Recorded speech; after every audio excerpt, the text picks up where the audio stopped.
네, 김서영 기자, 오늘 두 번째 사건 어떤 내용인지 설명을 좀 해주시죠. 네, 경기도 부천에서 장기간 실종 신고돼 있던 여중생과 함께 생활하면서 경찰에는 신고하지 않은 20대 남성이 경찰에 결국 붙잡혔습니다.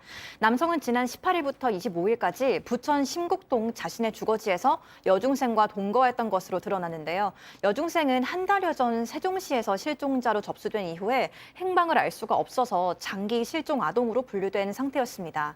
경찰은 지난 25일 저녁 6시 반쯤 심곡동의 한 PC방 신고를 받고 출동했다가 이 여중생과 같이 있던 남성을 발견했습니다. 여중생은 즉시 부모에게 인계됐고 남성에 의한 추가 범죄 피해 여부는 경찰에서 조사 중이라고 합니다. 네.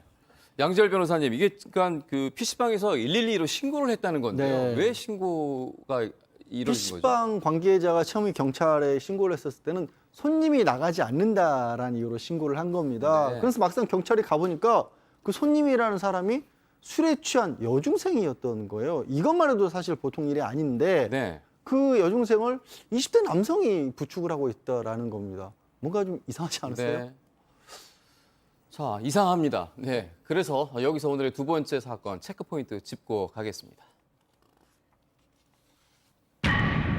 무슨 관계인데?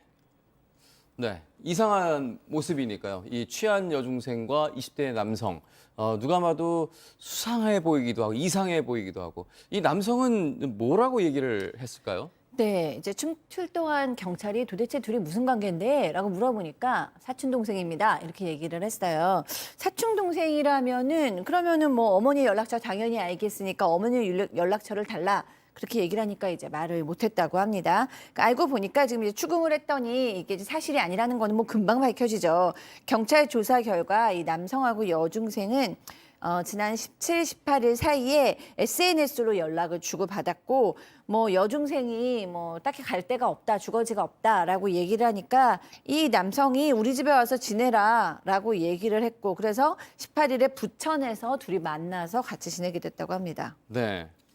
그런데 이 해당 이 여중생이요 실종 신고가 된 상태였다고 하는데요. 이 실종 아동을 신고하지 않고 데리고 있게 되면 어떤 처벌을 받을 것 같은데요. 처벌을 받습니다. 네. 이게요.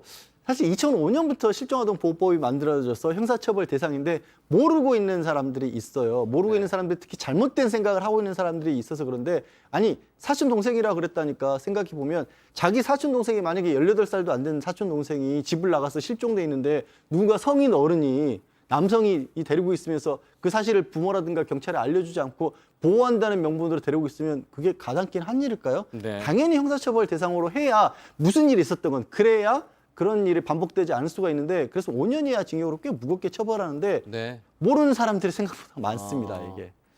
네. 그런데요, 이런 또 비슷한 일이 또 있나 보죠? 네, 광주에서부터 2달 넘게 실종 신고돼 있던 여중생을 대전 소재에 있던 자신의 거주지에 데리고 있던 20대 남성 또한 경찰에 붙잡혔습니다. 남성은 지난 7월 18일부터 이달 23일까지 여중생의 가출 사실을 알고도 신고하지 않고 대전시 유성구 자신의 주거지에서 함께 지낸 혐의를 받는데요. 경찰 조사에 따르면 남성은 모바일 게임 메신저에서 만난 여중생에게 숙식을 해결해 주겠다며 자신의 집으로 대전으로 오라고 올 것을 제안했다고 합니다. 네. 이게 보면 다 이제 약간 좀 SNS를 통해서 뭔가 이제 유혹을 해서 학생들을 좀 가출하게 하는 뭐 약간 그런 느낌도 들기도 하는데요. 그렇다면 이 여중생은 어떻게 발견이 됐나요? 사실 제가 이거 한 기사를 봤을 때 막 가슴이 덜컹하고 내려앉았는데 7월 18일 경일 거예요. 네. 7월 18일 경에 학교에 휴대전화를 놓고 가방을 놓고 갑자기 사라졌는 거예요. 그러니까 이 순간이 이래되면 보통 저희들은 이제 사건 많이 보면 가슴이 덜컹거리는 거거든요. 그래서 이게 무슨 일일까 싶었는데 기본적으로 그렇게 휴대폰을 놓고 아이가 돌아오지 않으니까 집에서 바로 실종 신고를 하는 거죠. 하교 신화인데 우리 딸이 돌아오지 않는다라고 하고 그 경찰은 이제 CCTV 같은 걸 확인하니까 장소가 지금 어디로 가는가 하면 대전으로 가는 것까지는 확인이 돼요. 네. 고속버스를 타고 탁 가는 걸 확인되는데 고속버스 내려가 택시를 타는데 택시에 있는 그 CCTV, 택시를 확인하는 CCTV가 명확하지 않는 거예요. 그러니까 네. 택시가 어떤 택시인지를 모르는 상황에서 경찰은 이 정도 되면 뭔가 느낌이 안 좋아서 어디까지 가는가 하면 휴대폰과 기타 여러 가지를 포렌즈 가기 시작합니다. 그래서 이 중학생이 어디 있는지 확인하는 과정에서 주위 사람들에게 정보를 얻어서 지금 이 소녀가 있는 장소가 소녀를 발견하게 되는 거죠. 네. 자, 이게 가출을 한 사실을 알고 있으면 뭐 사실은 이제 어떻게 하든지 집으로 돌려보낼 생각을 해야 되는데 왜 자꾸 데리고 있는 거죠? 뭐 이 남성이 주장하는 건 불쌍해서 데리고 있었다라는 네. 거예요.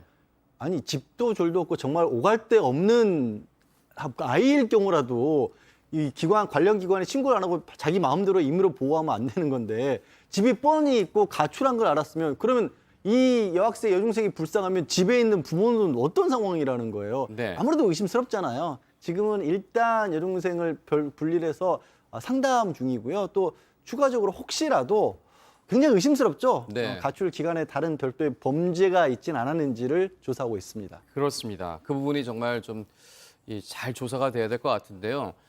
아직 드러나진 않았지만요. 여중생들 진술에 따르면 가출 후에 이 남성 집에 들어가게 됐는데 이 가출하게 된 어떤 원인, 뭐 또 이유가 SNS를 통해서 유혹을 받은 건 아닌가, 뭐 이런 생각도 들긴 하거든요. 예, 제가 예전에 이제 쉼터에 있던 한 여중생을 상담한 적이 있어서 그때 이제 여중생들이 가출을 하면 어떻게 하는가에 대해서 들은 적이 있어요. 근데 저는 정말 깜짝 놀랐던 게 이 두 가지 유형이더라고요. 한 유형은 정말로 가정이 불행하거나 여러 가지 뭐 폭력이나 어려운 일이 있어서 아이들이 가출하는 겁니다. 그래서 이제 가출팸이라고 불리우는 아이들 무리에 들어가기도 하지만 그렇게 하고 싶지 않은 경우엔 SNS에 나 가출했는데 있을 곳이 없다라고 올리면 그 성인 남성들이 이렇게 와서 우리 집에 있어라라는 문자가 상당히 많이 온다라는 네. 거예요. 제가 참 개탄했었는데 이렇게 가출한 다음에 이런 경로를 통해서 어떤 성인과 동거하는 경우도 좀 왕왕 있는 것 같고요.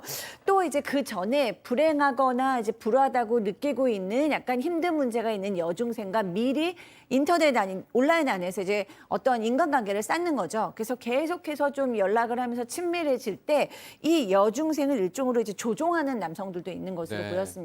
그렇게 괴롭게 있지 말고 나와. 그냥 네. 뭐 어디 갈 데 없으면 우리 집에 와 있으면 이따가 일자리 알아보면 되지. 뭐 이런 식으로도 조종을 하기 때문에 이렇게 가출한 여중생의 주변에는 많은 위험이 도사리고 있기 때문에 어른들이 더 잘 보호해야 되지 않을까 싶습니다. 네. 진짜 굉장히 좀 조심을 해야 되는데 워낙 그 학생들이 SNS에 너무나 그 노출이 많이 돼 있어서 쉽게 유혹을 당하는 그런 경우들이 분명히 있을 것 같은데 부천 사건도 그렇고요. 이 가출한 아이들을 돌려보내지 않은 또 이런 심리들은 또 뭔지 이것도 굉장히 궁금해요. 왜 안 돌려보내는 거예요? 나쁜 심리?